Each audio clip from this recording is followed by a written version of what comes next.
Now बेटा हमने ये कैपिटल अकाउंट का बैलेंस कर लिया है। ये देखो आप, ए का क्रेडिट साइड का टोटल क्या 3,59,000 और डेबिट साइड का टोटल करके माइनस किया तो 3,32,000 आ रहा है। सिमिलरली बी का बैलेंस आ रहा है 1,88,000 और सी का बैलेंस आ रहा है 50,000। अब ये बैलेंस का यूज करके हम न्यू बैलेंस शीट बनाएंगे। तो हम जल्दी से देख लेते हैं न्यू बैलेंस शीट हमें कैसे बनानी है। इससे पहले वाले वीडियो में हमने देख लिया था रिवैल्यूएशन अकाउंट कैसे बनाना, पार्टनर्स कैपिटल कैसे बनाना। अब ये बैलेंस की हेल्प लेके हमको बैलेंस शीट बनानी है, फिर हमारा ये क्वेश्चन खत्म हो जाएगा। ओके बेटा, ये एक बैलेंस शीट मैंने बनाई है यहाँ पर ना। फॉर्मेट ये मैंने फॉर्मेट प्रॉपर नहीं बनाया, just to use the space. Balance sheet का फॉर्मेट आप सब बच्चों को पता ही है, लायबिलिटीज अमाउंट, एसेट्स अमाउंट। तो आप प्रॉपर फॉर्मेट में बनाओगे और ऊपर हेडिंग दोगे balance sheet as on 1/4/2019, as on 1/4/2019। ये 1/4/2019 की बैलेंस शीट बनेगी, 1/4/19 की, एडमिशन से एक दिन के बाद की। तो ये आप एक बार फॉर्मेट अपनी बुक से देख लोगे और ऊपर हेडिंग कैसे लिखनी है, बैलेंस शीट एज ऑन 1/4/2019, मतलब just 1 day after the admission. अब हमें क्या करना है, सबसे पहले लायबिलिटी साइड में कैपिटल लिखना है। अच्छा, हमेशा याद रखना न्यू बैलेंस शीट का बेस ओल्ड बैलेंस शीट रहेगा, मतलब हमें ओल्ड बैलेंस शीट को देख देख के न्यू बैलेंस शीट बनानी है, तो इजी पड़ेगा और आपके आइटम एज यूजुअल मिस नहीं होंगे।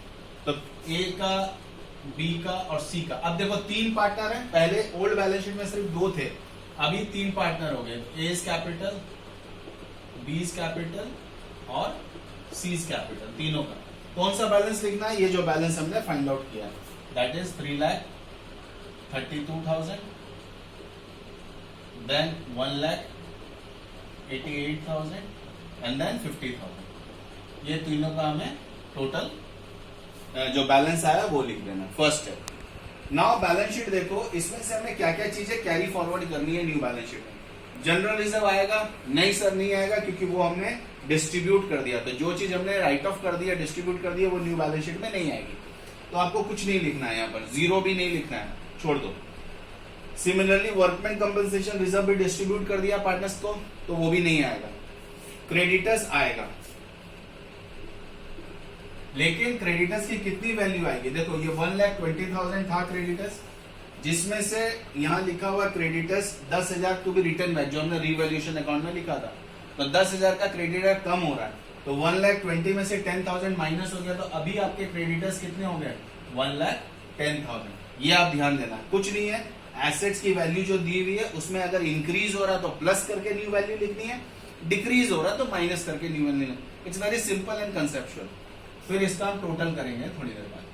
अब एसेट साइड आ जाओ। गुडविल हमने क्या किया है, बुक्स में से राइट ऑफ कर दिए, वो भी नहीं आएगा। बिल्डिंग हम लिखते हैं, बिल्डिंग की वैल्यू कितनी दी है, 2 लाख। यहाँ बिल्डिंग को लेकर क्या इंफॉर्मेशन है, is to be increased by, मतलब बढ़ रही है, तो हमें प्लस करना है 20,000, तो 2,20,000 आपका हो जाएगा। 2 लाख की वैल्यू थी, 20,000 से बढ़ रही है हमारी वैल्यू, तो प्लस हो जाएगा। बिल्डिंग स्टॉक हम लिखेंगे, स्टॉक की डायरेक्ट वैल्यू लिख दी है, stock is to be reduce to 60, मतलब 60 वैल्यू हो गई है, क्योंकि हमने डिक्रीज 15,000 लिखा था रिवैल्यूएशन में, तो डायरेक्ट 60,000 दी है, तो हमें कुछ प्लस माइनस नहीं करना है, डायरेक्ट हम 60,000 लिख देंगे। डेटर्स में हमारा जो प्रोविजन था, ओल्ड डेटर्स आर गुड, तो हमने ये प्रोविजन राइट ऑफ कर दिया था, मतलब यहां आप कोई प्रोविजन माइनस नहीं होगा, डायरेक्ट डेटर्स 1,20,000 हम लिख देंगे, क्योंकि प्रोविजन हमने राइट ऑफ कर दिया था, क्योंकि इंफॉर्मेशन दी थी ओल्ड डेटर्स आर गुड, तो अब ये प्रोविजन नहीं आएगा, तो डायरेक्ट 1,20,000 हम डेटर्स में लिख देंगे। एडवर्टीजमेंट सस्पेंस हमने राइट ऑफ कर दिया था, वो भी नहीं आएगा। मतलब आप देखो, जितने भी सप्तऋषि होते हैं ना, वो राइट ऑफ हो जाते हैं, वो नहीं आते हैं। आपका गुडविल हो, जनरल रिजर्व हो, एक्सेट्रा, जो भी आपको पता है सप्तऋषि, वो सारे राइट ऑफ हो गए, वो नहीं है। नेक्स्ट आपका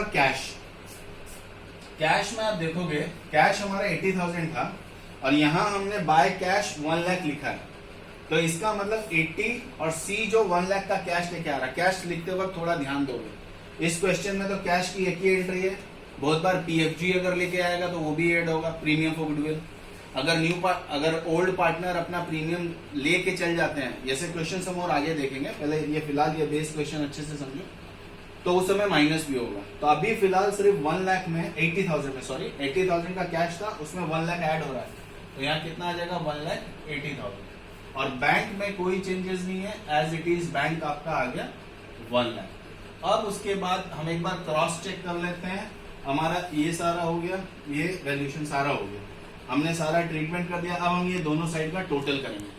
अच्छा, इस 8 मार्कर की ब्यूटी क्या है, इसमें आपको आपका आंसर पता चल जाएगा कि आपने सही किया क्या गलत किया। क्योंकि अगर ये दोनों साइड, लायबिलिटी साइड और एसेट साइड मिसमैच हो रहे हैं, मिल नहीं रहे हैं, तो डेफिनेटली हमने कोई गलती की है। और अगर मैच हो रहे हैं तो हमने पूरा सम सही किया है प्रोबेबली, अगर डबल साइडेड एरर नहीं किए तो ये हम टोटल करके जल्दी से देख लेते हैं, फिर हमारा आंसर हमें पता चल जाएगा सही है कि गलत। ओके बेटा, इसका टोटल भी, लायबिलिटी साइड का भी टोटल हमने अभी कर लिया 6,80,000 आ रहा है, और एसेट साइड का भी टोटल कर लिया 6,80,000 आ रहा है। तो मतलब हमने सारी आइटम सही सही लिखे हैं, सारे एडजस्टमेंट सही किए।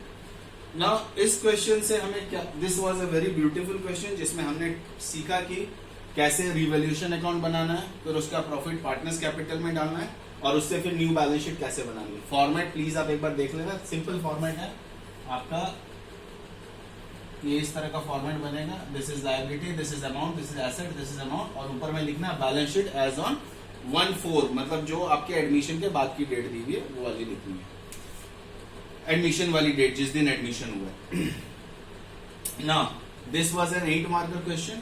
अभी ये क्वेश्चन को आप लोग वीडियो पोज करके ये क्वेश्चन आप अपने कॉपी में लिख लो और इसको एक बार सॉल्व कर लो, इसके डाउट्स मुझे भेजो, और I will be sending you some illustrations जिसको आप पहले सॉल्व करोगे और उसके डाउट्स आप मेरे से डिस्कस करोगे, and once that is done will start solving the exercise. अब इस चैप्टर में कुछ नया बताने को सिर्फ एक टॉपिक बचा है, एडजस्टमेंट ऑफ कैपिटल, बट वो अभी नहीं होगा क्योंकि वो इस तरह से दिया हुआ है कि इसके इस तरह के आपको कुछ 10-20 क्वेश्चंस करने हैं, उसके बाद adjustment of capital, and that is only a part of your complete 8 marker.